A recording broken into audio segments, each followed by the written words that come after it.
Bueno, a ver si Ricardo Sarrión consigue terminar.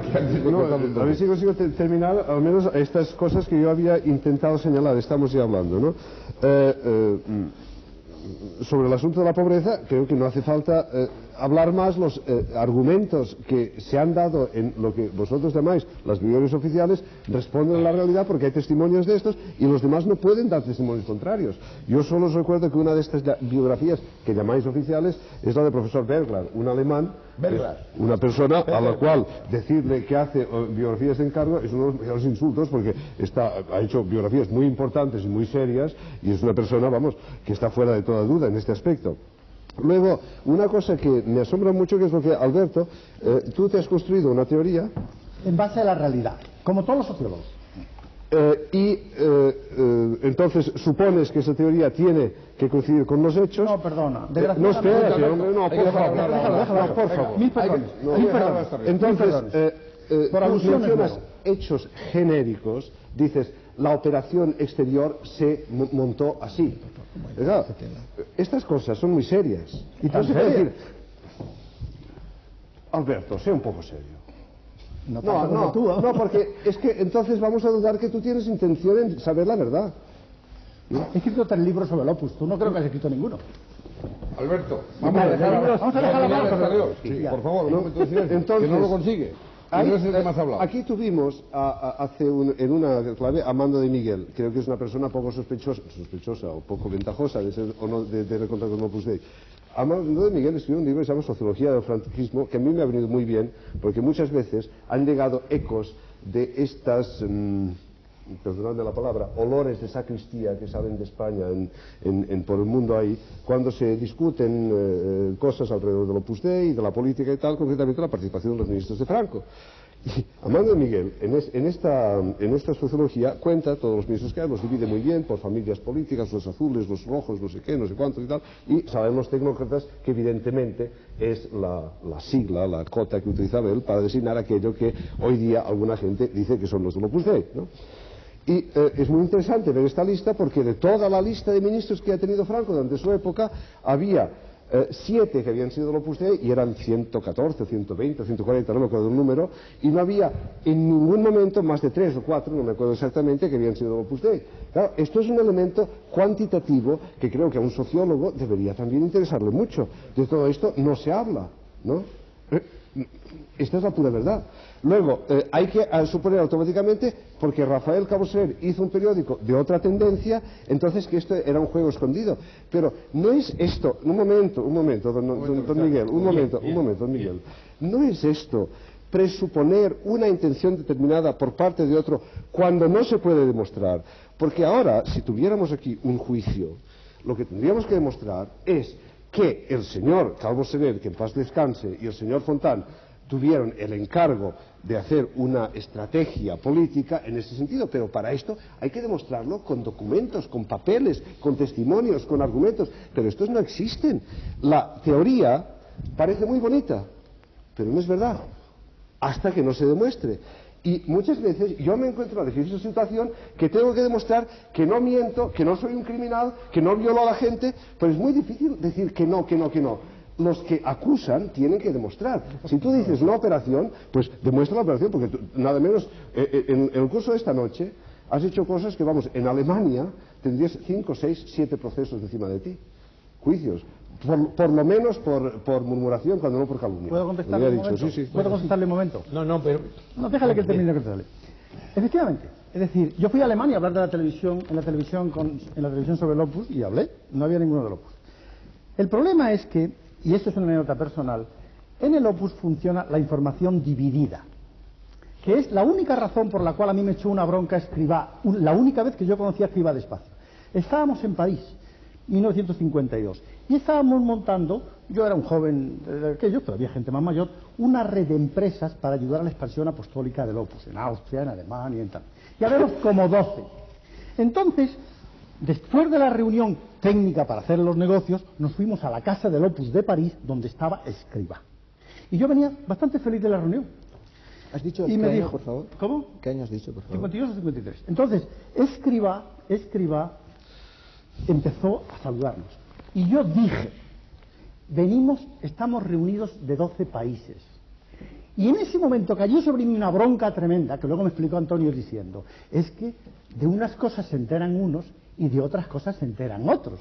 Y la clave de todas las organizaciones de esta naturaleza sectaria es dividir la información. De modo que no me parece nada extraño que tú no sepas lo que Escrivá hablaba con Antonio Pérez y que Antonio no sepa lo que tú hablabas con él. Porque esto es una de las típicas condiciones... Es un santo que dice una cosa en cada perdón. Yo solamente quiero decir que yo no soy un don nadie. Bueno, no sé qué es un don nadie, ¿no? Permíteme por esto. Yo efectivamente... No sé de todo, como es lógico, porque solo Dios lo sabe todo de todo. Que tú niegas lo que dice Antonio del asunto, bueno, pero ya no que diga Antonio. Lo que digo es que yo de ese tema sé mucho más que Antonio. Bueno, pues, díselo a él. No, pero como si tú me hablas de él, permíteme que termine. Y por tanto, quiero decir, lo que yo digo es que en el Opus Dei no hay información dividida. Ni ha habido dos registros. Hay una... Claro, sinceramente no todo el mundo se entera de todo porque es imposible. Cuando la obra va creciendo, hay gente que se entera y lógicamente puede haber, pero evidentemente no ha habido nunca un ocultar información y cosas. Yo digo, evidentemente puede ser un chaval que acaba de llegar al Opus Dei, pues evidentemente de cosas de las que no se entera. Pero en conjunto le llega. ¿Qué decía? Es solo una cosa puntual. Era 52-53 esto, ¿no? Era 52-53. Si tú fuiste a organizar esta financiación con... En Austria venía un Cervós, venía de... Exactamente, 52-53. Bueno, el Opus Dei empezó en Austria en el 57-58. Pero venía perdona, en Alemania, Alberto, tú estabas organizando la financiación del Opus Dei en el extranjero y en Austria. No, en el 52. No, en Austria no, lo has dicho. en París. Lo has dicho. No, para Austria. Había gente de todos los países. Lo ha oído mucha gente. Bueno, yo estaba intentando decir... Bueno, yo tenía que contestar también a la idea de que indudablemente pues hay unas cosas que son bastante lógicas. Yo es un asunto este del Madrid que ya estaba yo hacía muchos años fuera del Opus, pero sabía perfectamente que cuando se creaba una cosa al exterior se solía poner una figura más o menos que no tuviera mucho que ver con este asunto. Vamos a puntualizar, por ejemplo, ¿quién era el presidente del patronato de la Universidad de Navarra? El doctor Jiménez Díaz, que conocía de una visita a unos señores. No, ¿me permites un momento? Porque claro, la Universidad de Navarra me toca a mí muy de cerca. Yo soy decano de la Facultad de Universidad de Navarra. Ciertamente no llegué en 1952, cuando la Universidad defunta, sino unos años después. Pero estoy en su organismo central de gobierno. Y, en tanto, estoy enterado de casi todo lo que pasa, o por lo menos de bastante de lo que pasa, porque además soy un señor que cuando me meten en un sitio me meto, como se puede ver por esta reunión. No me quedo nunca al margen de lo que ocurre, sino me entero de casi todo. Yo lo agradezco. Porque es mi temperamento, no sé estar a medias tintas en ningún sitio. Vicente Jiménez Díaz es presidente del patronato. Jiménez Díaz es presidente del patronato porque tiene una enorme admiración a la Universidad de Navarra, que en parte le viene por la enorme admiración, cariño, amistad personal que tiene a uno de sus discípulos, Eduardo Ortiz de Landazo. ¿Eduardo? Ortiz de Landazo. Ortiz de Landazo, sí. Que es, precisamente, una de las figuras clave en la creación de la Universidad de Navarra. La Universidad de Navarra se empieza en el 52 con unas gestiones para crear la Facultad de Derecho e inmediatamente después, precisamente por indicación del fundador del Opus Dei, se va a crear la Facultad de Medicina. La idea de fondo que tiene Monseñor Escrivá de Balaguer cuando impulsa la Universidad de Navarra es que esa universidad tiene que ser una universidad en el sentido pleno de la palabra. No una escuelilla de medio pelo, una cosita sencilla que se haga, sino algo que se intenta hacer a fondo. Y para eso llega una convicción. Para ser una universidad a fondo no puede uno contentarse, por tanto, con empezar con facultades de letras que son más o menos sencillas de montar, bueno, con un nivel pequeñajo, sino que hay que lanzarse de golpe a algo de tipo científico que siga una investigación y que fuerce el crecimiento. Para eso, la decisión, vamos a la Facultad de Medicina. Permíteme, es lo de la fundación, ¿no? Quiero terminar. Para crear esto se piensa en la Facultad de Medicina. En la Facultad de Medicina, entonces, los que están allí piensan qué personas pueden venir aquí. Uno de los que se le pide que venga es a Eduardo Ortiz de Landazo. Eduardo Ortiz de Landazo viene, comienza a crear, y él es, contra otras personas, Jiménez Vargas, José Miranda, etcétera, otros muchos hombres, todos médicos y de categoría, van a crear la facultad y la clínica. Y es precisamente eso lo que explica la relación de Jiménez Díaz, que no es una figura de faja, Jiménez Díaz no podía ser figura de paz. Si no entra con eso, permíteme terminar. Quisiera añadir una cosa, porque me parece un poco, no sé, también todo el tema del espíritu. Unos años después, no recuerdo exactamente la fecha, en uno de los viajes que realiza a Pamplona Monseñor Gibá de Balaguer, para visitar la universidad, se encuentra en un grupo, se reúne con un grupo de profesores, entre ellos está Carlos Ortiz de Landazuri. Perdón, Eduardo. Carlos es el nombre del hijo y aquí me he trabucado. Que este es filósofo, en cambio, y va por otro. Entonces, Eduardo le dice, diciéndose a él, padre, usted nos pidió, algunos años, que nos lanzáramos a la aventura de crear una universidad y una clínica universitaria. La hemos creado. Y Monseñor Escrivá se le quedó mirando, le dijo, Eduardo, yo no os pedí que crearais una universidad, sino que os hicierais santos creando una universidad. Vuelvo, y me permito contar esta anécdota porque aquí estamos hablando de muchas cosas, pero no quisiera volver al tema central si queremos entender la figura de Monseñor Escrivá de Balaguer y del Opus Dei. La idea que está ahí es trabajar, hacer cosas, pero en esas cosas encontrar a Dios. Es eso lo que dijo del otro lado y eso es lo que me hace el tema que hemos de venir. Si no entramos ahí, perdemos mucho. Yo quisiera muy brevemente contestar a don José Luis Illanes, por una parte, y después hacer una breve observación sobre la ideología del padre Escrivá, que también es muy importante. Contestando a don José Luis Illanes acerca de su pasión, que yo llamo, por lo que he visto, e insisto en que no es el retrato completo, sino un retrato que yo he hecho, a través de las declaraciones de otras personas, hay el momento en que se casa su hermano Santiago y se casa con una señora que es maestra, de nombre Gregoria, la llaman en la familia Ioia, y el padre Escrivá se disgusta profundamente, según estas versiones, porque no se ha casado con un título nobiliario, y entonces se niega a ir a la boda que se celebra en Zaragoza, y para consolarle y para que pueda ir a la boda, consiguen, porque él exige, que hospedarse en el palacio de Cogullada, donde habitualmente iba Franco cuando visitaba Zaragoza. Y él solamente va a la boda de su hermano porque el gobierno de allí... Perdóname, Luis, se ha equivocado. Mi tío José María no celebró la boda de Santiago Escrivá. La celebró... No la celebró, sino acudió. No fue. Estoy hablando de que perdona, fue a la petición de mano, pero no fue en absoluto. Y se hospedó en Cogullada. Bueno, eso sí, se hospedó en Cogullada. Porque si no, no hubiese ido a Zaragoza. Sí, eso se apoyaba, pero eso es otro problema distinto. No, pero espera. Pero por un momento, en lo que respecta a la boda de Santiago, que esas cosas, lo que sí es cierto, de que se le hizo a Santiago el Caballero del Santo Sepulcro para que se casara con un uniforme distinto. Exacto. Lo que sí es cierto también que Álvaro del Portillo fue el que lo casó. Y que además José María estuvo muy poco tiempo, José María, en la petición. Pero él no quería ir a Zaragoza. No, yo creo que sobre ese tema, como siempre, hay cosas que no No, es que yo quería entrar en la cuestión de la ideología de Monseñor. Efectivamente, el Opus Dei se funda en 1928. Yo he estudiado un poco la producción, las obras de Monseñor en ese momento, y escribe en 1934, publica en Cuenca un libro que se llama Consideraciones Espirituales, que luego estas máximas pasan casi todas ellas, o casi en su totalidad, a Camino. Pero Camino está escrito en Burgos durante la Guerra Civil Española.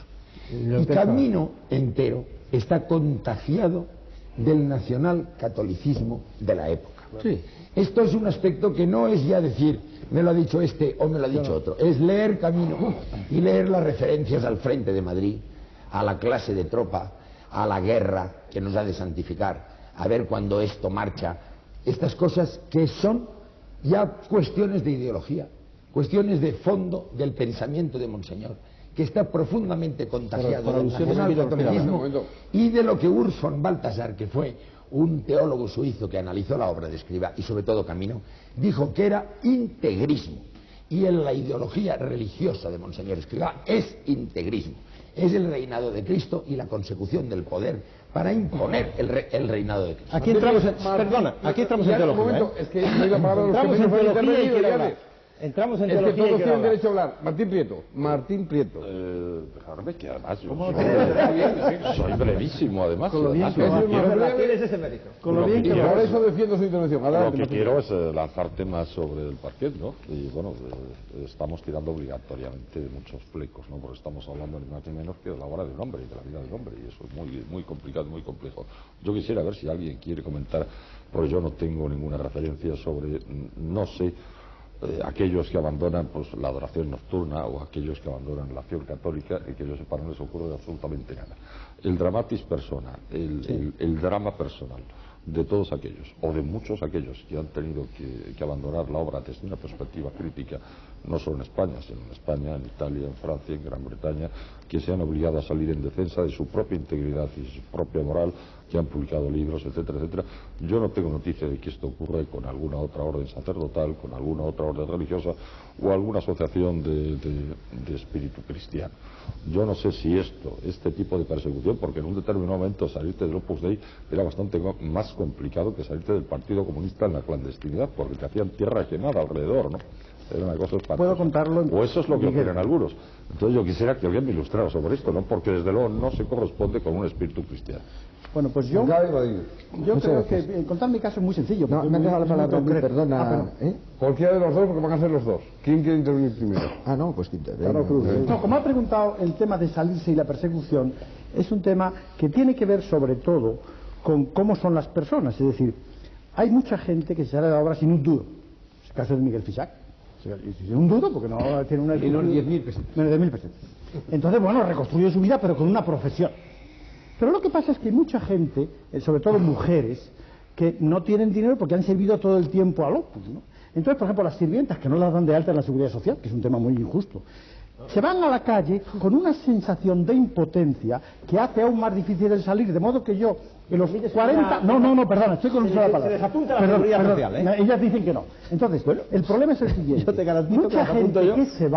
Mucha gente que se va, tiene, además de los problemas morales de irse, tiene los problemas económicos, y hay mucha gente que se queda, o por lo menos algunos que yo he hablado, que ya dicen, bueno, ya soy mayor, ¿para qué me voy a salir con lo difícil que es la vida? Entonces, en mi caso, no han ocurrido muchas cosas de la vez. Sí ocurre, como digo, si te dedicas a publicar cosas.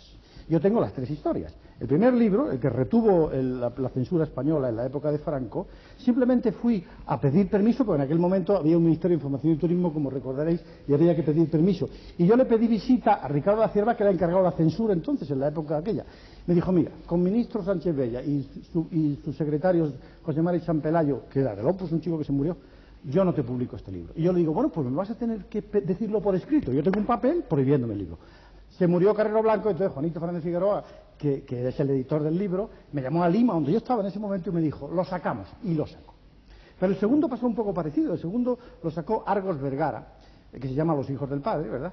Y entonces lo que ocurrió fue que unas semanas antes de que saliera, me llamó Mario Lacruz, que es el director. ¿Te acuerdas de Mario Lacruz, no? Sí. Entonces director de Argos Vergara. Y me dijo, de buena te has librado. Y le pregunté, ¿qué ha pasado? Pues mira, ha pasado lo siguiente, me contó. En aquella época Argos Vergara era del Banco de Madrid.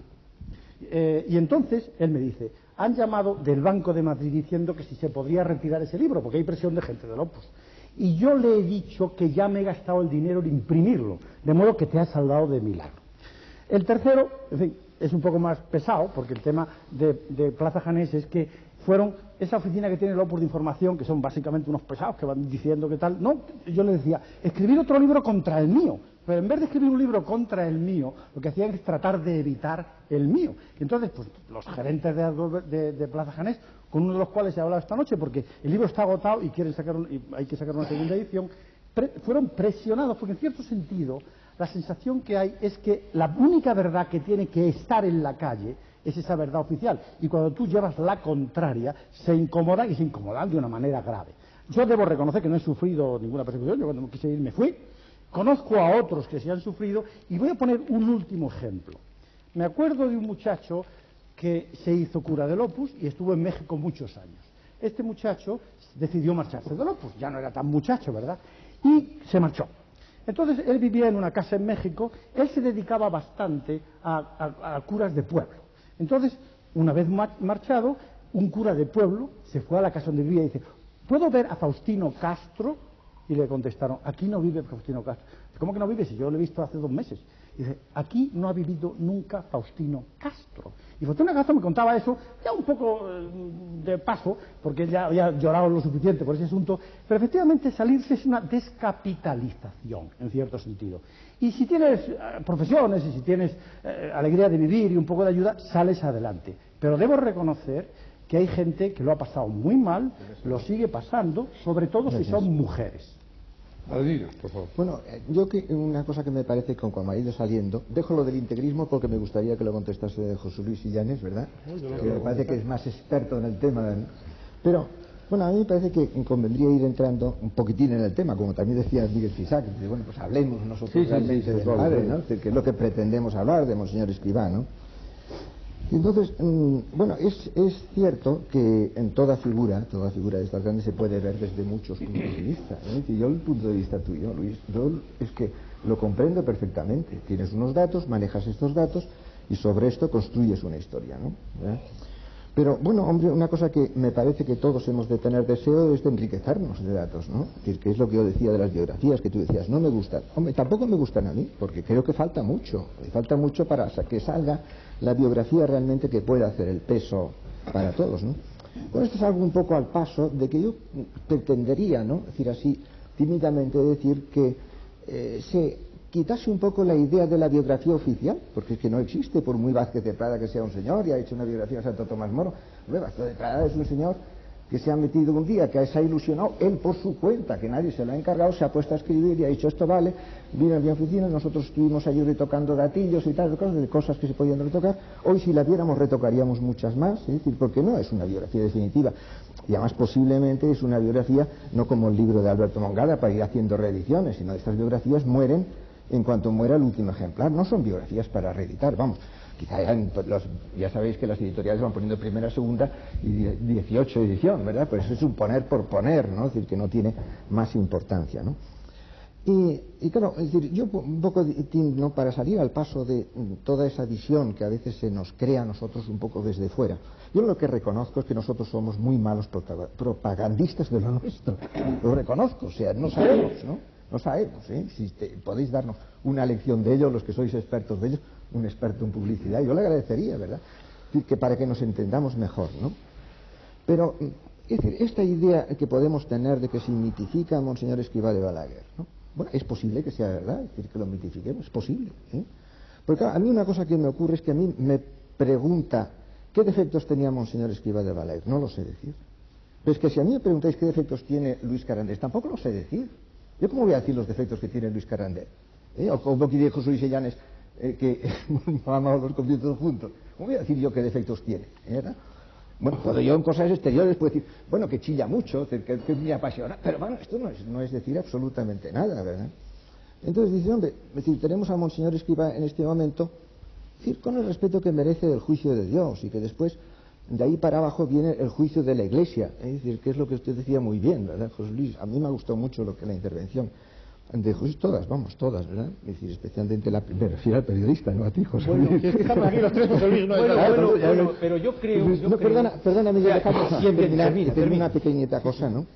Pues dice, bueno, ahí está el juicio de Dios. Después viene, es decir, el juicio humano, que al fin y al cabo es una beatificación, pues es un juicio humano. Más importancia tiene una canonización, como todos sabemos, ¿no?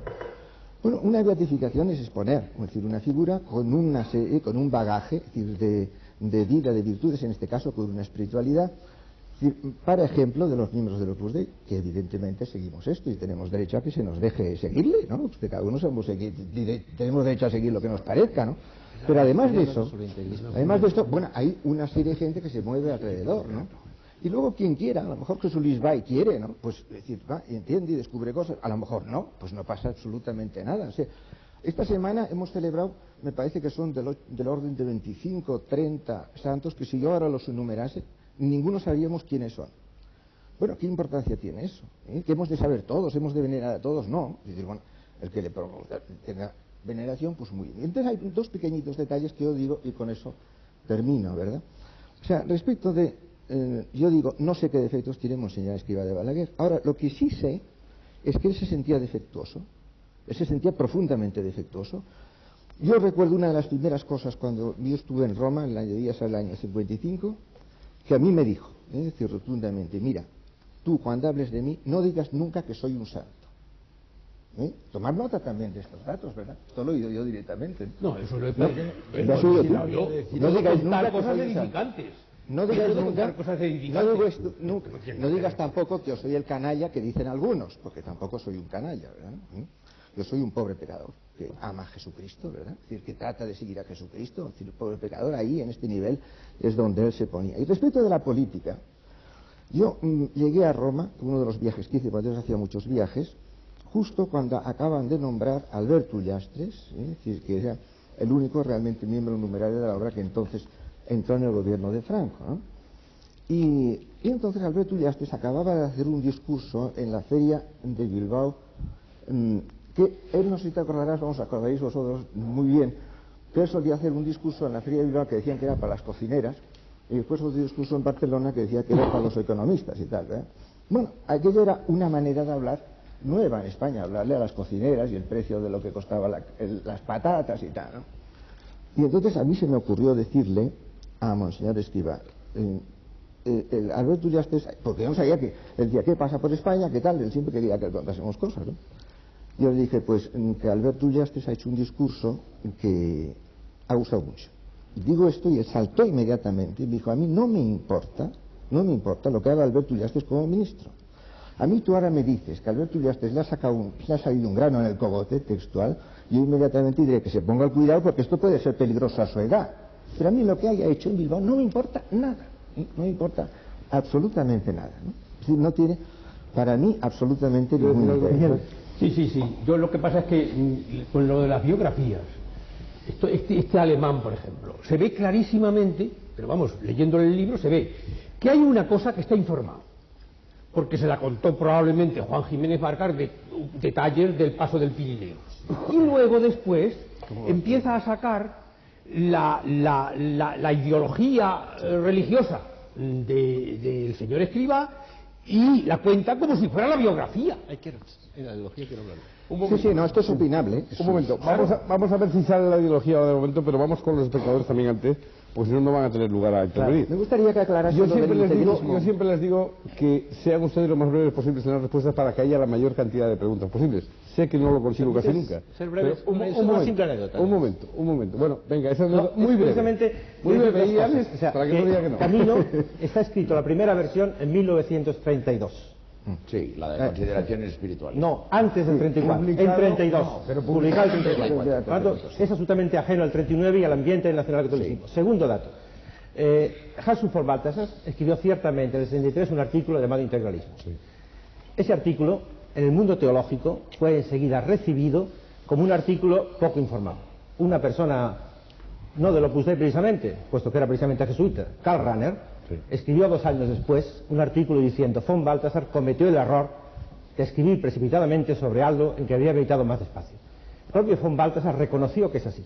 Yo he tenido ocasión de estar con von Balthasar en una reunión en Lugano, teológica, cuando acababa de ser nombrado cardenal y faltaba un poco tiempo para ser tomado. Entonces en aquel momento estaba yo allí, hablamos con él, le ofrecimos un ramo de flores porque en honor a su cardenalato se lo entregó otro miembro del Opus Dei. En otras palabras, quiero subrayar con esto que von Balthasar reconoció que él había ido en su artículo a donde más lejos de lo que y que en el fondo el Opus Dei era algo mucho más rico, mucho más espiritual de lo que dijo su artículo del 63, que debe ser leído con todos los límites que tiene, porque evidentemente el Opus Dei no es integrista, sino es una visión profunda del Evangelio, como otras muchas, distintas de la Francisco de otro cualquier. Pero iba a ser breve y por tanto lo dejo y le cedo la palabra a No se puede negar que Camino es un estallido de signos de guerra y de espadas y de... No lo es, Carandel. Una cosa que es objetiva es que, claro, en este momento nosotros quedarnos en Camino, ¿verdad? Me parece que es muy limitado, ¿no? Cuando hay muchas otras obras publicadas. La del Santo Rosario, que habla del amor a la patria, la defensa de la Iglesia y Forja y Amigos de Dios, y Cruz. Incluso Camino no es... Situar Camino en el contexto de lo que decimos es cometer un error. Y una cosa que es un dato importante, se retiró, según algunas intérpretes, se retiró la primera versión de Camino, editada en Valencia en 1939, y, según se dice, se mandó quemar porque había alguna alusión a los protestantes que no les gustaba después a Monseñor, y que decía, los católicos debemos rezar, y no como esos protestantes de corazón seco. No, te puedo dejar una edición primera de Camino. Están todas abiertas. Estaba en la Biblioteca Nacional, y esto no lo vi. Sí, pero no puedes verla en la Biblioteca Nacional, está. Pero la versión primera, yo tengo en mi casa, tengo yo una. Hay una frase, efectivamente, en la que dice, hay algún retoque, pero por ejemplo hay una frase en los que dice, los que no son hijos de Dios, que lo corrige diciendo, para expresar mejor su pensamiento, los que no saben o no creen o no se dan cuenta de que son hijos de Dios. Y no hay una alusión a los protestantes. No recuerdo en este momento la alusión a los protestantes. Hay pero una cosa también de la clase de tropa. Sí. Pero eso sigue ahí estando ahí. Y no sé, él ha sido muy fiel a lo que escribió. Hay dos o tres retoques. Otro que tiene que ver, por ejemplo, la referencia a la Universidad Central, porque está, en aquella época había Universidad Central y luego desaparece. Por ejemplo, hay una primera instrucción en que dice: nosotros trabajaremos en edificios y con dinero del Estado. La primera estrategia.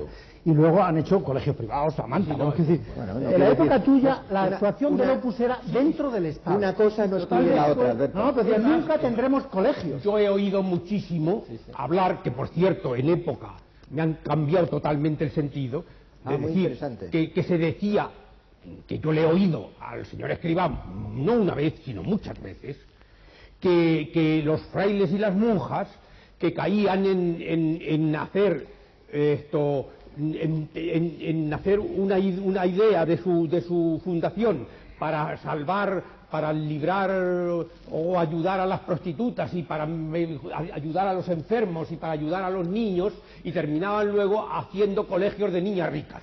Sí. Y luego lo de la clase de tropa, yo tengo eso lo saben de memoria seguro.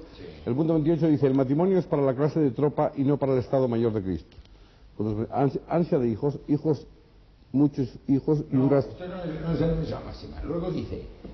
Bueno, no, es que hay un trozo, que yo me he saltado, vamos, para no dar todo. Digo, ansias de hijos, muchos hijos y un rastro imborrable de luz dejaremos si sacrificamos el egoísmo de la carne. Sí. Entonces, quizás no recordaría a la vez otro punto de Camino en que dice: tú tienes vocación matrimonial. Así te lo digo, vocación. O sea, ambos puntos hay que leerlos a la vez. Sí, o sea, Monseñor Escrivá de Balaguer era consciente. Lo de la clase de tropas no está muy bonito, ¿eh? No está muy bonito. No está muy bonito. Vamos a entrar a discutir. Porque además se quedaba fuera San Pedro. Así como la sexualidad es exigencia de la especie, de ella pueden desentenderse las personas singulares. Oiga usted. No, pero que ¿Me permites que termine la frase?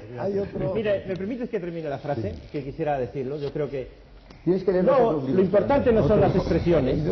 Lo importante no son las expresiones. ¿Y Cristo qué pasa? Amigos de Dios, eran homilías. Bueno, ¿me permitís terminar, por favor? Sí. Quiero decir, las frases hay que saberlas leer. Sí. Es un detalle de hermenéutica situarlas siempre en su contexto. Ir más allá de las palabras al concepto. Porque, bueno, una frase, un concepto puede a veces no gustarme, puedo pensar que no está del todo bien expresado, pero lo importante es saber qué quería decir. O sea, cuál es efectivamente... bueno, efectivamente, en ese contexto, lo que está subrayando esos textos son a la vez una conciencia, como el señor Esquivaler tiene, de que todo cristiano tiene vocación. De que todo hombre, más aún, tiene vocación. Que el matrimonio es algo santo. Y él dijo muchas veces que los bendigo con las dos manos. Dijo que la sexualidad es una chispa del poder creador de Dios, el poder engendrar hijos. O sea que, y al mismo tiempo eso, junto a esta convicción de la importancia de la vida matrimonial, su carácter profundamente cristiano, está la otra, de que efectivamente el celibato permite una disponibilidad y por tanto una capacidad de entrar en tareas que la persona casada no tiene. Precisamente eso es lo que expresa el punto de pregunta, porque si no habrá preguntas. Lo siento, señores, llevamos muchas horas hablando, no se crean ustedes. Vamos a seguir con los espectadores. Antes, muy al principio del programa, Moncada, me parece que fue, yo creo que sí que fue él, hizo una alusión a la secta. Y yo creo que usted, Badillo, me parece que saltó inmediatamente diciendo que me pareció que era un periodo. Lo digo porque efectivamente en otro programa dedicado a las sectas aquí, entre las participantes que había, hubo una persona que se dedica a recuperar gente que estaba en que decía, y a mí me sorprendió y me impactó, ¿no? Dijo, es que nosotros, dijo, tal y tal y tal, y los que han estado los tratamos también como si fueran etcétera. A mí eso me pareció muy fuerte, y al oírlo este saltar también me pareció, lo recordé. Y he hecho que llame precisamente a Rosa Voladeras, que es directora de Projuventud de AIS y que se dedica a esto y que fuera que estuvo en ese programa diciendo eso, por si ustedes quieren responderle, yo creo que hemos conseguido, la tenemos al teléfono, me parece, ¿no? Sí. Buenas noches, Rosa Voladeras. Buenas noches. Nos está oyendo, supongo. Sí, os estoy oyendo y viendo. ¿A qué hacía referencia usted cuando decía esto? A ver, mire, es que aquí hay una problemática que cuando se dice este nombre nunca se refiere a creencias, porque las creencias, como bien se ha demostrado, cada uno ha de ser libre de creer lo que quiera y como quiera. Ahora bien, dentro de la organización de la obra hay unas presiones coercitivas y un control y una presión de grupo que evidentemente muchas veces las personas aceptan cosas que libres no la aceptarían jamás. Entonces, cuando van por este camino, yo puedo contestar a la mayoría de los ponentes con hechos reales lo que se ha expuesto. Resulta que tienen mucho que ver con las presiones que reciben otros grupos. Y es en este sentido en que se les pone este calificativo. Entonces yo me gustaría, por ejemplo, decir que comprendo muy bien al señor Fisá cuando dice que se lleva este desengaño. Yo le voy a decir por qué. Porque del hecho de la palabra a los hechos hay tanta diferencia que usted no lo puede reconocer. Y me perdonará porque no sé el nombre del periodista de La Vanguardia que me dice... Ricardo Estarrión. Perdón, porque... que cuando él ha visto obras de caridad, yo he tenido dirigentes de la obra en mi despacho y hemos estado hablando sobre ello, y la contestación de una persona, que no voy a decir el nombre evidentemente, fue que las obras estas eran para mercedarios y capuchinos, así de claro. Entonces usted comprenderá que delante de esto yo debo callar. Al padre Illanes yo le diría que santificar el trabajo, santificar la vida, la Iglesia lo está pregonando hace 2000 años, que no tiene, en fin, que puede salir el Opus diciéndolo, pero que no ha descubierto el Mediterráneo, que ya está descubierto. Y que estoy muy de acuerdo con Alberto Moncada, porque realmente hemos sufrido, y yo también en mi familia, he sufrido las graves acusaciones y las graves extorsiones que el Opus ha hecho con un hermano mío, estando en Lima. Y esto ya lleva del año 52, por lo tanto sé bastante de los sufrimientos que esto causa. Muchas gracias, Rosa Voladeras. Muchas gracias por su... siento que no haya estado hoy aquí, pero tantos otros que querían haber estado y lógicamente nuestro máximo es de 8 y no hay posibilidad. Muchas gracias. Gracias. Bueno, yo quisiera decir una cosita sobre este tema, ¿no? Y es, en primer lugar, bueno, y hablar de mi experiencia. Porque, evidentemente, yo me acerqué a la obra, como he dicho, en la Universidad de Sevilla, y la verdad, no creo ser un hombre sobre el cual se puedan ejercer fácilmente presiones. Cualquiera que me conozca, y los que viven en la Facultad de Teología y en la Universidad de Navarra pueden dar testimonio, no digo por los de Roma, que son más difíciles de encontrar, pero hoy Pamplona está solo... Pero hablan de la salida, no de la entrada. No, digo de la entrada. Los que están allí saben lo que están. Quiere decir que yo, si estoy en el Opus Dei, no es que me presione nadie, ni tolero que me presione nadie. Sé que ni no por otro lado tampoco, permíteme, sé que no me haga ningún favor. Ni yo estoy dispuesto a presionar a nadie. No voy a entrar en los casos dramáticos de una persona que sale, que son siempre complejos y que no quiero entrar en ellos porque son complicados de entrar. Pero, fíjate, en la Opus Dei hay un ambiente de libertad. De hecho, sí. Bueno, permíteme, por lo menos yo siempre... Yo he recibido una coacción a la entrada, estando allí al principio, estando allí en medio y estando allí al final. Bueno, terrible coacción, hasta el punto de que cuando ya dije me voy porque si no me suicido, y me voy ahora mismo, y esto lo decía en Roma porque cuando yo dije que me marchaba dijo que el padre quería hablar conmigo y no sé qué, y entonces fui a Roma y le dije que no puedo más. Entonces Álvaro Portillo me dijo: Miguel, quiero pedirte perdón porque hemos abusado creyendo que tú tenías una vocación, porque has tenido una generosidad, pero que conste que sí, efectivamente te hemos hecho una violencia, y he estado violento, vamos, toda mi vida, y he visto violencia por todas partes. A lo que se refiere Rosa Voladeras, sobre todo, sin cadena. Es que ahora, vamos, con la red de colegios de segunda enseñanza, los niños entran más pronto. En nuestra época la gente entraba con la carrera o prácticamente con la carrera. Hoy los cogen desde los 13 o los 14 años, los meten en esos mecanismos de clubes, de colegios y les lavan mucho el cerebro. Yo tengo 2 o 3 personas afectas a mí y la verdad es que da mucha pena ver a niños chiquititos privados de su libertad, que no les dejan leer periódicos, que no les dejan ver televisión, que tienen que pedir permiso para todo, que engañan a sus familias, que tienen que dar cuenta de todo el dinero, muchísimas cosas, y algunos de los cuales, Miguel, tú tenías la tentación de suicidarte, pero hace unos meses una chica Lopus ha tirado por una ventana en Madrid. ¿Por qué? Porque la estaban presionando de tal manera que ahora está en una silla de ruedas. Y Voladeras, que me está escuchando, tiene el certificado médico y la presión abogado. Es decir, la situación esta es muy grave en la juventud menor. Y yo pediría, ¿qué prisa hay en esperar a que la gente sea un poco mayor, como en la época nuestra? ¿Por qué los quieren coger tan de pequeñitos? Y eso es precisamente la fenomenología de la secta que las acerca a los munis, a los hijos de Dios y a los demás sectas. Todo eso una cosa muy interesante pues es que en favor de lo que dice Alberto, pues que hoy el derecho canónico ya señala que no se puede incorporar nadie en ninguna institución religiosa antes de los 18 años, ¿no? Igual pero si empezáis desde los 14. No. Igual que nos han retrasado. Bueno, yo digo lo que dice el derecho canónico. Sí, pero lo que hacéis vosotros es distinto. Bueno, hacemos exactamente lo del derecho canónico. Claro, no es verdad. No, porque además los 18 años están los estatutos. ¿Puedo yo explicar? No, por favor. ¿Puedo yo explicar? Un cerco terrible. 14 años y medio, mi sobrina. Terrible. Pero tu sobrina no puede ser de la obra. Numerario aspirante. Habéis creado una nueva categoría que se llama numerario aspirante y con eso se va preparando hasta los numerarios. Son todos los mecanismos. Y además yo digo, ¿qué ventaja tiene? ¿No sería mejor que la gente sea mayor? No puedo hablar. Claro que puedes hablar. Hombre, no digas claro porque me has quitado la palabra. No, es decir, he dicho que se puede entrar pequeño con la ¿hablo o no hablo? Pues hablo. Muchas gracias, Valorín. No, pues digo eso, ¿no? Que hoy día no se puede entrar en una institución antes de los 18 años, ¿no? Y luego, que tampoco hoy día las ordenaciones también son más tarde, porque así lo señala también el derecho, ¿no? Luego, a estas normas hay que acomodarse forzosamente, ¿no? Es decir, el matiz que dice Alberto es evidentemente distinto, el que una persona puede ser aspirante como una persona puede ser aspirante desde los 8 años, ¿verdad? Es decir, a lo que quiera, ¿no? Entonces, lo que dice la Voladeras de que se pueden señalarse casos como que tú dices, ¿verdad?, de una persona que conozco muy bien y tal, ¿verdad?, y dice que evidentemente el certificado médico es muy importante, pues esto evidentemente se da en el Opus Dei como se puede dar en cualquier lado.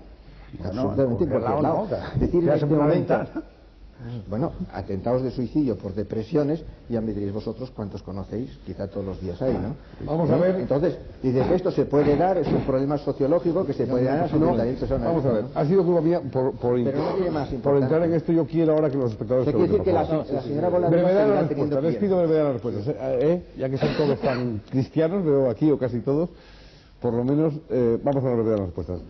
José Luis Merino, buenas noches, infórmanos. Buenas noches. Pues hay muchísimas preguntas, muy buenas preguntas, la mayoría que se decantan en una dirección o en otra, naturalmente, y por dar un porcentaje que puede ser ilustrativo, diría que hay algunas más en contra que a favor, ¿no? O sea que el resultado sería ese. Y, por supuesto, no solo por la figura de Monseñor Escrivá, respecto de eso, que son las principales, naturalmente también para el Opus y también para cada uno de los presentes, ¿no? Por ejemplo, vamos a empezar preguntando al señor Moncada, ya que me alegro además que la señora Voladeras haya hablado, porque también hay preguntas que se quejaban de que no hubieran venido mujeres, y muchas sobre esta cuestión de las sectas o de la captación de jóvenes, como esta para el señor Moncada, que dice: ¿con qué derecho llama secta a una parte de la Iglesia reconocida por el Papa? Claro, en mi ponencia sobre las sectas católicas Opus Dei yo aclaro lo siguiente: en la Iglesia los movimientos sectarios, si son leales al Vaticano, no son castigados. Son castigados, como por ejemplo el mecanismo de Lefebvre, cuando están en contra del poder vaticano. Cuando hicimos la reunión en Barcelona sobre el sectarismo internacional, casi todos los sociólogos que no eran cristianos metían al Opus en el sectarismo. De hecho, en las encuestas de Barcelona, por ejemplo, entre niños de clase media, el Opus está en la clasificación de sectas. Hay un prontuario de qué es una secta. Tiene que ver, por ejemplo, con ese tema del culto a la personalidad del fundador, de la relación emocional con él, de la separación de la sociedad, del que la información venga por una sola fuente, Que eso es muy importante porque, por ejemplo, esta prohibición de los libros en el Opus, de que los chicos pequeños no pueden leer periódicos, por ejemplo, la última cosa que me han dicho a mí es que no en las casas del Opus, por ejemplo, hay muchos periódicos de circulación nacional que no entran. Y en la clínica de Pamplona, por ejemplo, yo escribí un artículo porque el periódico en el que yo... Bueno, que son respuestas. De acuerdo, pues entonces, exactamente, hay categorías sociológicas también desde el punto de vista católico, según el cual el Opus Dei es una secta. Vale. Vean, es que si no, no va a haber lugar a preguntas, de verdad. Vamos, ¿los puedes sintetizar? Que además son todos... intentar sintetizar, no tengo que decir que son todos ustedes muy inteligentes. Vamos con otra pregunta. Señor Estarriol, en los escritos de Monseñor Escrivá se refiere a sí mismo como el Padre, con mayúsculas. ¿No cree que esto da poca impresión de humildad para un presunto santo? En los escritos, él se califica a sí mismo del Padre. Nosotros se calificamos a él del Padre. Él no se califica a sí mismo del Padre. Sí. Bueno, entonces si lo sabes mejor tú, muy bien, no lo discuto. Camino, sí. Hombre, a mí me obligaron el camino precisamente no. No, me obligaron a llamarle padre. No, perdón, a mí me obligaron a llamar, siendo sobrino. Nosotros. Perdón, a mí me obligaron a llamarle padre y no me apegó el tratamiento. Vamos a decir, hay alguien que me ha preguntado a mí esto, entonces yo le contesto, por lo que yo sé, hemos sido nosotros los que hemos empezado a llamarle a él Padre. Y él no ha rechazado este nombre. Vamos con otra pregunta, esta para Estarriol. Al padre Llanes, como decía, hay muchas llamadas también en relación con cada uno de nuestros invitados, a favor y en contra. Por ejemplo, del padre Llanes alguien le acusa o se queja de que sea tan vehemente, otros dicen que no creen que Llanes es la cara más presentable del Opus Dei. Pero la pregunta que quería hacerle fundamentalmente era esta, por favor. Tengo un familiar del Opus cuya madre enfermó y al que no se permitió ir a cuidarla ni a verla cuando se estaba muriendo. ¿Fue esto por las mismas razones que usted? Pues a mí no es que no se me permitiera, sino sencillamente que no pude. Concretamente, la muerte de mi padre, lo recuerdo perfectamente, porque no se me olvidará nunca, cuando estando en Roma, me pusieron una conferencia, me dijeron, te llama tu madre desde Sevilla, y me dijo mi madre, José Luis, papá acaba de morir. Recuerdo también perfectamente el cariño con que poco después me recibió Monseñor Escrivá de Balaguer. Y me dijo, comprendo el dolor que tienes, he dado indicaciones de que se enteren cuál es el primer avión que sale para España, era concretamente las líneas aéreas argentinas, para que puedas al menos llegar al entierro de tu padre. En otras palabras, quiero decir, la obra no separa a nadie de su familia. Monseñor Escrivá de Balaguer habló muchas veces del cuarto mandamiento como el dulcísimo presente. Si alguien no asiste a la muerte de su padre será porque resulta imposible o por diversos motivos que puedan darse. Pero no se separa, insisto en ello, sino se une, y he contado mi experiencia porque me parece que un hecho, un ejemplo, vale más que 1000 palabras. Otra pregunta. Sí, perdón, diría solamente que si mi cara es o no la más presentable del Opus Dei, bueno, es la que tengo, por lo tanto no puedo hacer otra cosa. ¿Qué vamos a hacer? Ahí sí que yo le doy la razón sin salirme de mi equilibrio, porque, no lo digo porque, bueno, en las preguntas, siempre lo digo también, hay prejuicios, pre-juicios, es decir, lógicamente quien pregunta tiene ya una opinión y por lo tanto hace la pregunta así. Adelante con las preguntas. Señor Albás, ¿qué hace la pila bautismal de la Catedral de Barbastro en la sede central del Opus Dei en Roma? No lo sé, lo puedo contestar. Yo sé si está ahí o no, no lo sé. Yo lo sé. ¿Sí? No, yo lo sé, esto es la historia perfecta. Perfecto. La pila bautismal se la pidió al que era vicario general en Santos Lalueza, don José Orlandis. Entonces, Santos Lalueza le dijo que la pila bautismal la habían tirado al río, hecha pedazos, como inservible, se había puesto una nueva, ¿no? Era una pila, no se había, a veces se ha contado por ahí, incluso puede ser que esté en biografías, que sin la guerra se había destruido, tal, mentira, o sea, estaba vieja, simplemente estaba a trozo. Y he puesto pegotes de cemento, vieron los canónigos que aquello ya no servía y la tiraron al río, ¿no?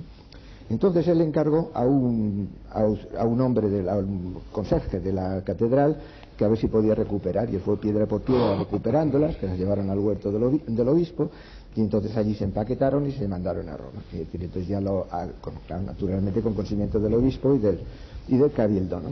Otra pregunta. Señor Fisac, en los estatutos de la obra que fundó Monseñor Escrivá se dice un socio numerario deberá testar a favor de un fiduciario interpuesto o un socio de confianza de la obra. ¿Es que el socio numerario no es de suficiente confianza? ¿No es más justo que el testador tenga libertad para disponer su última voluntad? Me han ido a preguntar una cosa que no sé. ¿Alguien lo sabe? De las muchas cosas que no Yo sé. sé. Yo también. A ver, como hay dos Hay tres posturas que lo saben, seguro, yo también. dos personas nada más. Madrid y Alcín Moncada, a ver. Si es decir, todos los miembros de la obra pueden testar libremente. Pueden testar libremente donde quieran. Lo que no pueden disponer de sus bienes, como es obvio, ¿verdad? Como en cualquier institución, ¿no? Entonces yo puedo dejar mis bienes a mi hermana, a mi padre, a mi tía, a quien quiera, ¿no? O puedo disponer pues para la obra. Ahora, una vez ya dispuesto, pues ya no. Generalmente se aconseja y se decide testar a favor de otro del Opus. Entonces, generalmente esto es mentira. No, pero tú te pasas la vida diciendo mentiras. La praxis del Opus Dei es se testa a favor de otro del Opus. Tú dirás, ahora será una fundación o una movida, pero el dinero de tuyo no se lo va a quedar a tu hermano. Va a la obra. Y se dice que eso no es donación. Se dice que eso no es donación. Mira, es yo lo una siento especie de mucho. derecho que tiene la... No, es decir, yo lo único que digo es que yo he hecho 3 testamentos en mi vida libre y cada uno designa a quien quiere y no se le aconseja ningún fiduciario. Punto. A mí me dijeron, Laureano lo perdonó. Y te equivocas. No, si es que tengo mis dudas si tú estuviste en Opus Dei. Es mucho más complicado esto. Porque hay incluso dinero que crees que te ponen a ti, que tienes, y que tú ni sabes siquiera que lo tienes. No tiene que Los ver vendí firmar famosos que firmábamos de las acciones del Popular y todas esas cosas. A ver, otra pregunta. Sí, bueno, lamento que ya he hecho varias a algunos que no eran los que precisamente sabían, pero naturalmente no hago más que dirigirlas a quien ha dicho el espectador. Claro. Para el señor Carandel, ¿por qué al final de la guerra tuvo que irse Monseñor Escrivá a Francia? Francia. Al paso de los Pirineos. Sí, a Francia. Y bueno, de paso, puedo decir que hay una pregunta porque piden, como se ha hablado muchas veces del paso de los Pirineos, le piden al señor Fisac que por qué no lo explica. No lo diga Francia. Yo puedo explicar todo. Yo puedo explicar que me cogió.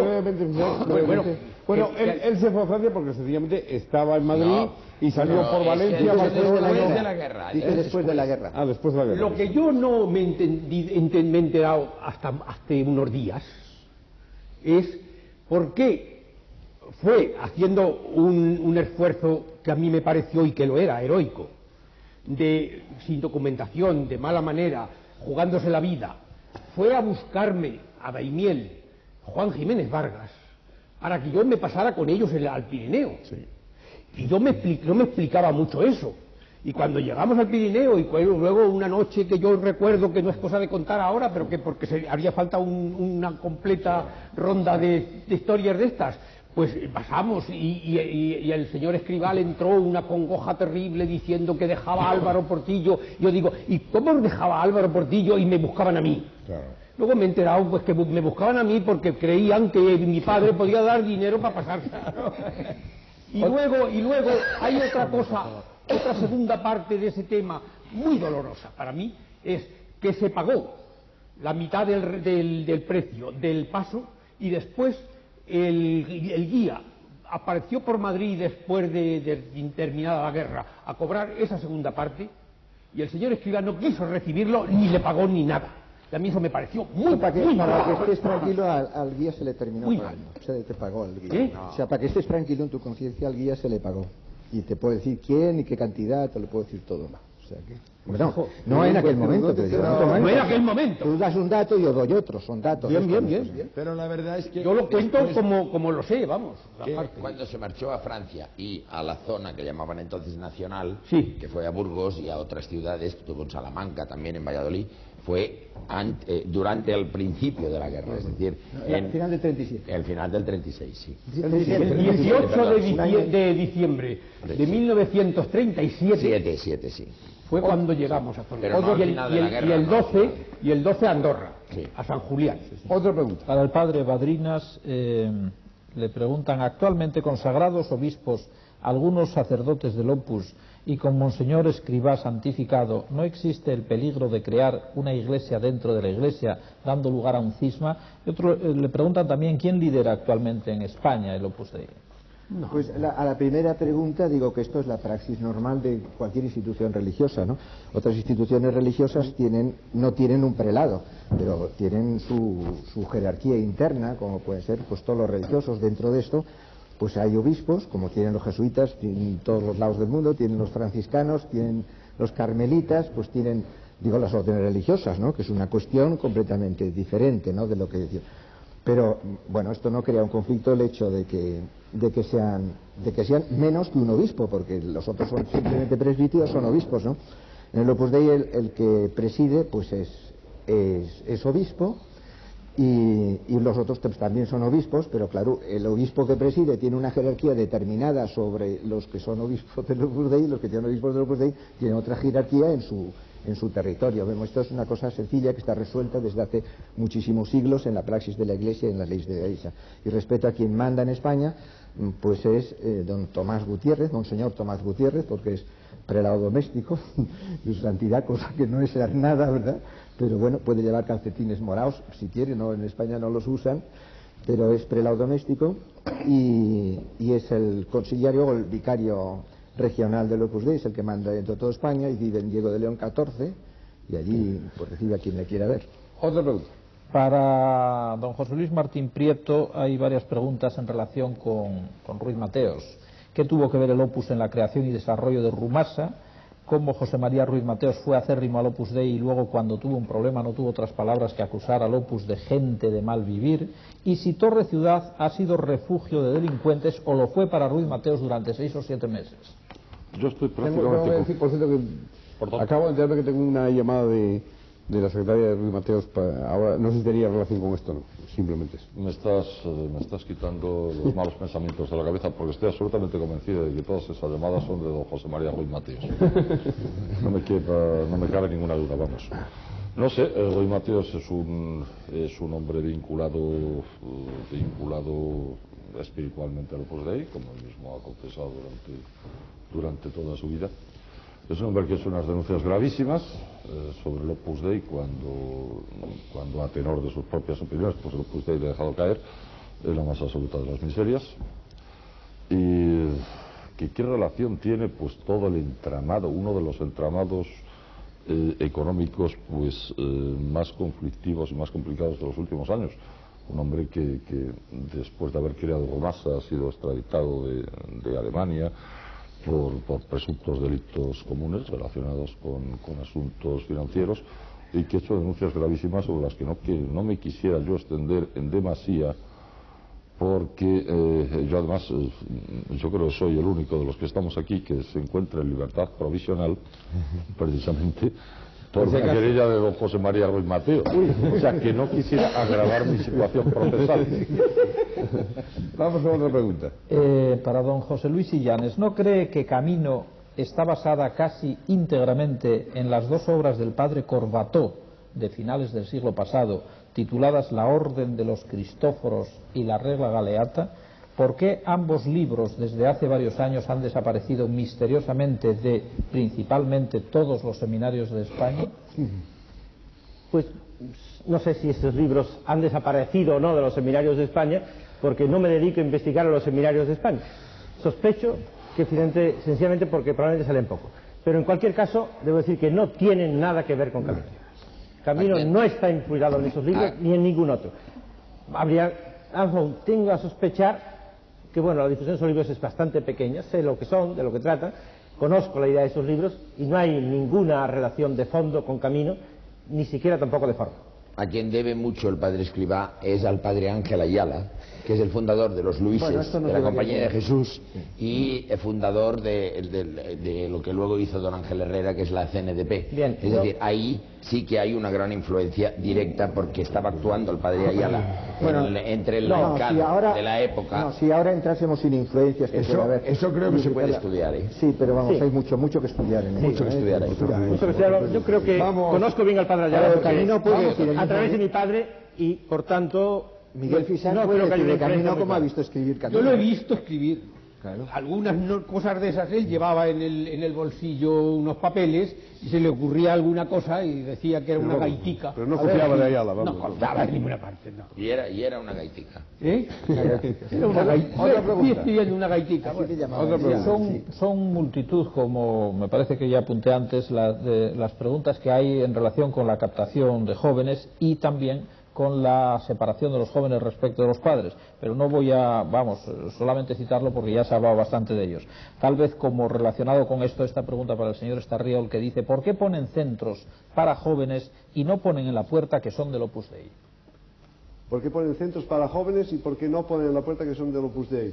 Porque en general los centros, me parece que se refieren a centros de tipo educativo, de estudiantes o clubs juveniles, son centros que no están fundados por el Opus Dei, sino que se trata de asociaciones civiles normales, normalmente asociaciones de derecho civil, o bien cooperativas, o bien una fundación, creada por gente que tiene el propósito de hacer una labor educativa, y, si son casos de centros del Opus Dei, se pide a la prelatura del Opus Dei que asuma la dirección espiritual de estas obras, y entonces el Opus Dei asume la dirección espiritual de estas obras, pero no la dirección ni económica, ni pedagógica, ni financiera, ni política, ni de lo que sea de estas obras, y por lo tanto sería injusto poner esto a nombre del Opus Dei.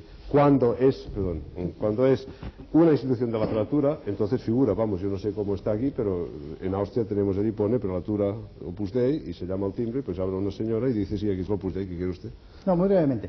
Una de las cosas que salen más en el catecismo que han hecho una asociación de padres para la defensa de los hijos contra el Opus Dei que ha nacido en Norteamérica, pero ya tiene muchas ramas, es precisamente el tema de qué pone en la puerta.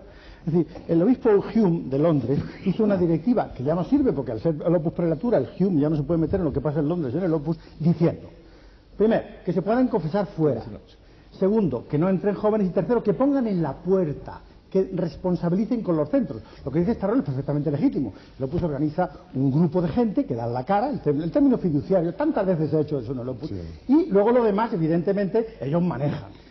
La cara, la no cara, el dinero, pueden ponerlo los padres, tal, pero el que manda, y que se atreva algún padre a decir que ese cura del Opus no les conviene. Es decir, y eso es precisamente uno de los fenómenos más claros del secretismo del que dan gala las sectas.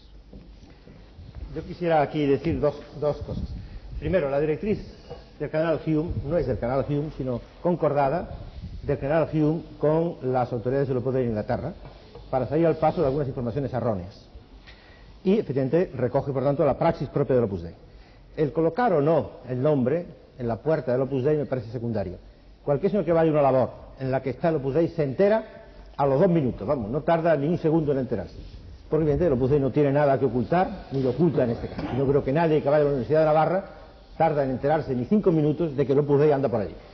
Y lo mismo que diga la señora Navarra vale de cualquier otro sitio. Otra pregunta. Señor Moncada, una pregunta desde Bilbao que dice, ¿qué piensa de los miles de personas que, siguiendo las enseñanzas del fundador, solo perseguimos intentar ser un poco mejores cristianos y nada más? ¿Somos tontos? ¿Nos están engañando? No, yo creo, y voy a contestarlo yo. Voy a contestarlo yo. Un momento, Isaac, un momento. Moncada, y ahora va usted, no se preocupe. El espectador le pregunta a Moncada. Hay muchísima gente buenísima en el Opus, pero también en el Opus pasa lo que en casi todas las organizaciones. Cuanto más cerca estás del poder, más malo eres. Había un truco que debo de ser malísimo. Había un truco, hombre, claro. Había un chiste en México muy gracioso que me contaba un periodista muy chusco que decía, aquí decimos lo siguiente, si eres listo y del Opus Dei, no eres buena persona. Si eres buena persona y del Opus Dei, no eres listo. Y si eres listo y buena persona, no eres del Opus Dei. Yo lo que iba a decir es que si realmente creen que son mejores cristianos, porque quieren a todo el mundo, porque aman a todos los hombres, entonces muy bien. Si no, están ustedes haciendo el ridículo. Efectivamente, totalmente de acuerdo. Solamente que yo confío en que ser listo, buena persona y del Opus Dei. Soluciones difíciles. No existe fácilmente que se ponga en duda alguna de esas tres condiciones. Es una cosa ya de honestidad personal. Otra pregunta. Para el padre Illanes, precisamente, ¿es cierto que desde su fundación el Opus ha tenido 3 estatutos diferentes? Uno para la clase dirigente, otro para universitarios y por último uno para la clase trabajadora. Pues no, sencillamente no es cierto. El Opus Dei no ha tenido 3 estatutos diferentes, ha tenido un único estatuto. Hay un monstruo, sí. El Opus Dei precisamente está dirigido a personas de todas las condiciones sociales y recoge esta realidad. Lo que hay en el Opus Dei, por tanto, las diversas personas, se adaptará la formación que la obra da a la condición de la persona.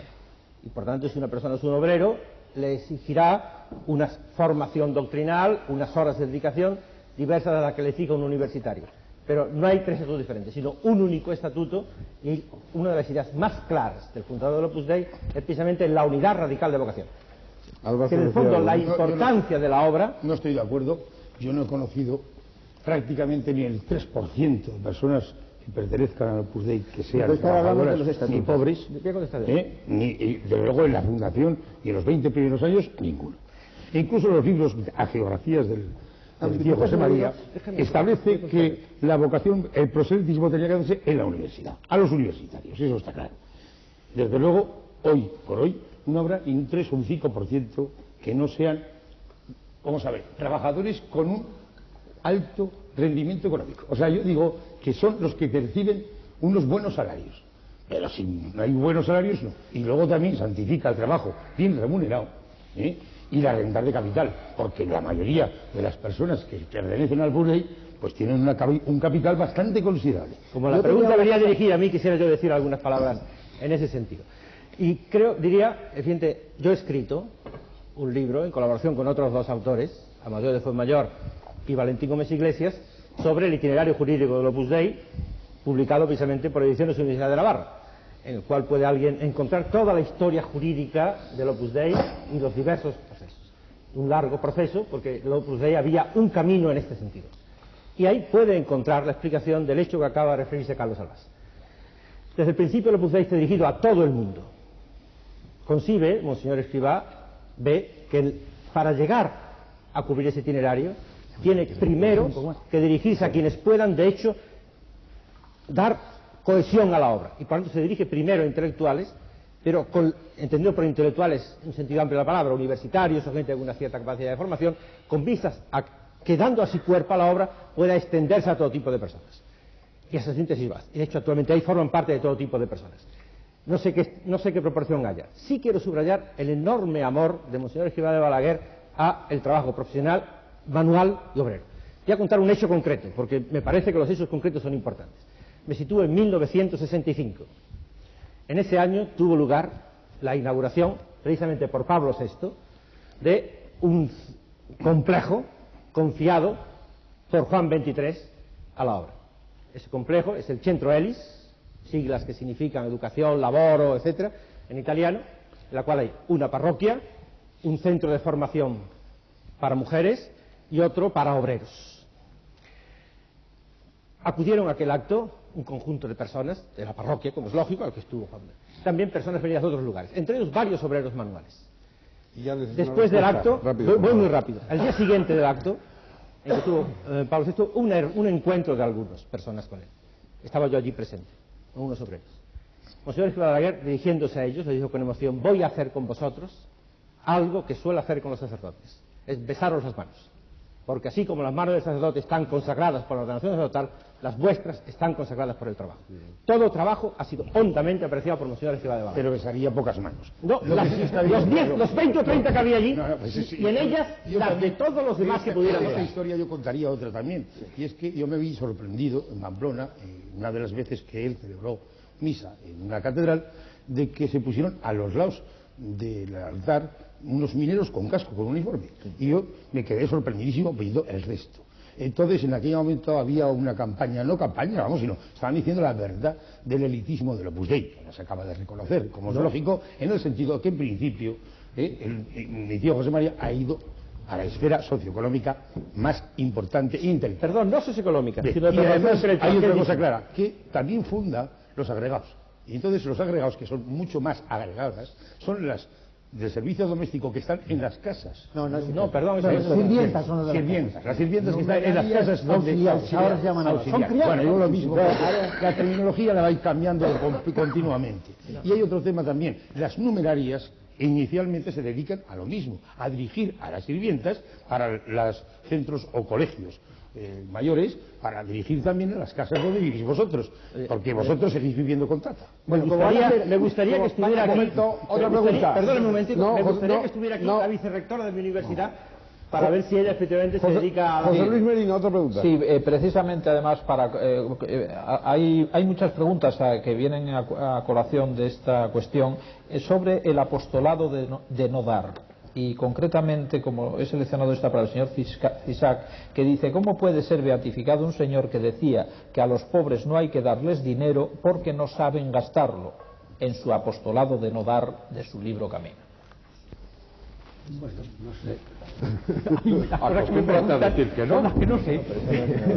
No sé. Cuenta Esa un pregunta poco es de tu versión de la gente, ¿no? Y lo dejamos. Es simplemente que lo que se refiere Monseñor Esquiva de Balaguer en Camino es que no hay que atraer a los jóvenes a las gentes dándoles con cosas. dinero, Sí. dándole dinero, con dinero regalo. o con alguna ventaja. Por ejemplo, Y esto una es de el- las cosas que decía el cuando apostolado de Noda. yo entré en Academia Día, pues me dijeron: aquí no hay un ping-pong, ni hay no sé qué, aquí no se divierten, aquí al contrario te preguntan que si estudias, que si vas a misa, Este que es el tal. apostolado de no Ese dar en apostolado Camino. de no dar. Bueno, eso bien, eso es una... José Luis, Sí. vamos con las tres últimas. Si son breves nuestros contertulios en las respuestas, por favor. Para el señor Carandel, ¿por qué no se habla de la sexualidad personal de Monseñor Escrivá? Ese es un tema que probablemente sería muy profundo de tratar, pero desde luego que está envuelto y se ve desde fuera en una especie de nebulosa, porque es muy... Las alusiones en su prosa, por ejemplo, y en sus actos y en sus palabras, son muy frecuentes estas posibilidades de aludir a esto. Ahora, yo no sabría tampoco interpretarlo.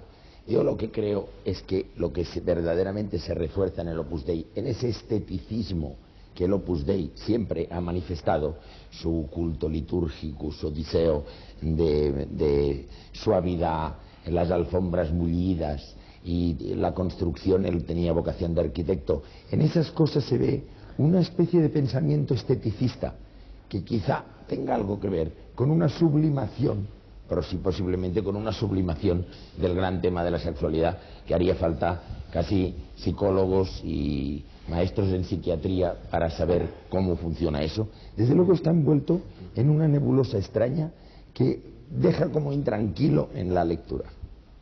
Penúltima pregunta, José Sí, Luis. para el padre Llanes, preguntan mucho sobre la teología de la liberación, si el padre Escrivá estaría más cerca de Leonardo Boff o de Paul Marcinkus, y por qué hay tantos miembros del Opus en la curia romana y no hay casi en las misiones, y esta concreta que dice: soy un sacerdote franciscano de una parroquia al norte de Uruguay. Antes de la muerte de Franco, el tema del Opus Dei era poco tocado. ¿Existe alguna relación en que el Opus Dei se desarrollase en Sudamérica a partir de la muerte de Franco?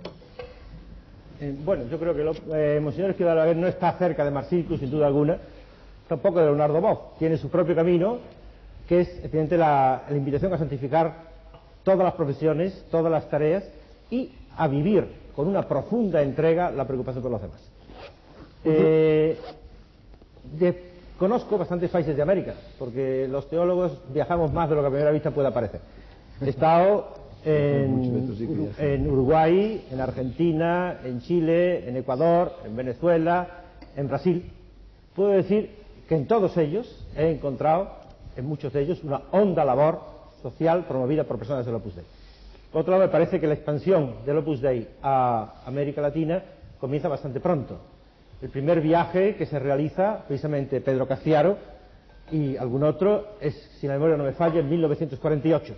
En los años 50, 51, 52, 53, inicia la labor apostólica del Opus Dei en casi toda América Latina.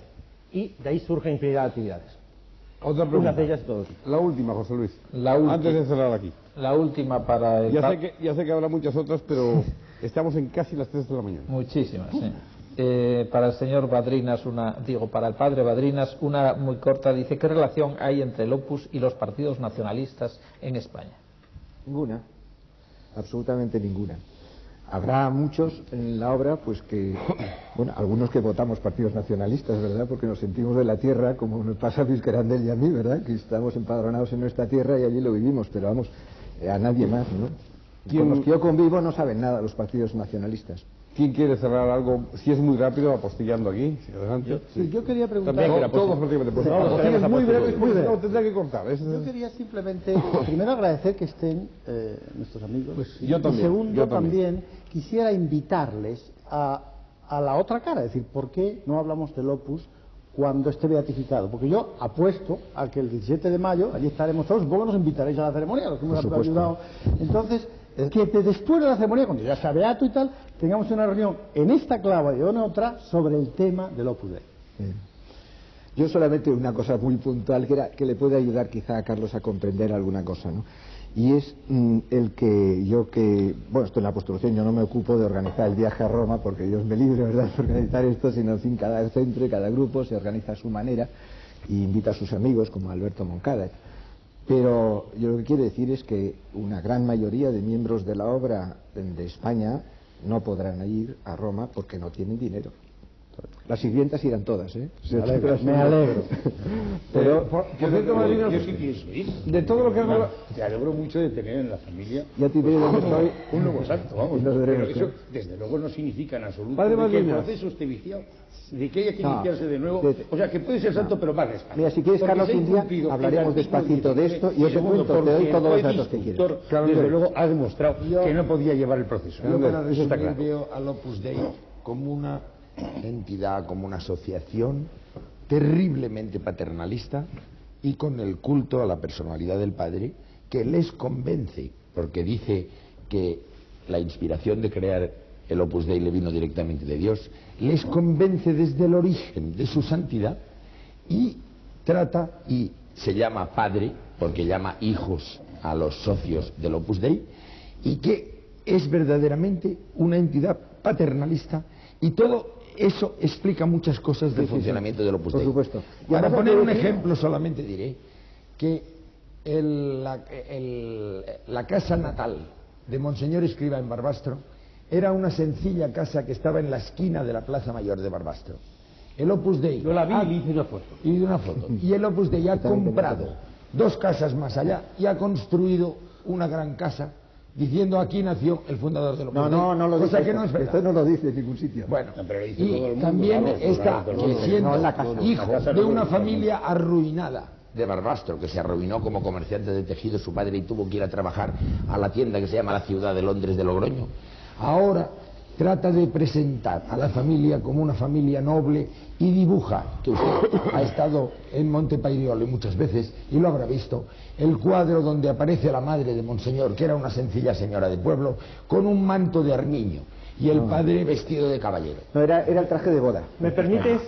No hay ningún manto de armiño. Fíjate, yo conozco ese cuadro, y está puesto allí en recuerdo familiar de su cuadro sencillo. No parece lo que es. No, es verdad. Parece lo que es, a la cual los del Opus llaman la abuela, porque es una organización familiar. Y mira, ¿me permites? Oye, permítame ustedes, no les permito yo. Hombre, déjame ir para cerrar, que me voy a la palabra. ¿Saben qué hora? No, nos hemos pasado 2 minutos solo. Media hora. 2 minutos solo. Nos hemos pasado media hora del programa. Oiga, decir que el paternalismo lo inventó mi santo. Atienda. San Benito lo inventó. Es injusto que no pueda contestar. Claro, mi santo que inventó el paternalismo. Es una injusticia solo temporal por lo siguiente. Vamos a poner la prueba. Yo sé que nunca ocurre, pero vamos a poner la prueba. Se ha hecho aquí una propuesta. Cuando sea santificado, beatificado, santificado el Padre, si ustedes quieren los mismos, están aquí con nosotros y volvemos a hablar de los mismos. Pero hoy es que se nos ha acabado el tiempo con media hora de retraso, además. Gracias por su participación, gracias por la suya, señores espectadores. La próxima semana el título es Huelga a los transportes. Hasta entonces, buenas noches.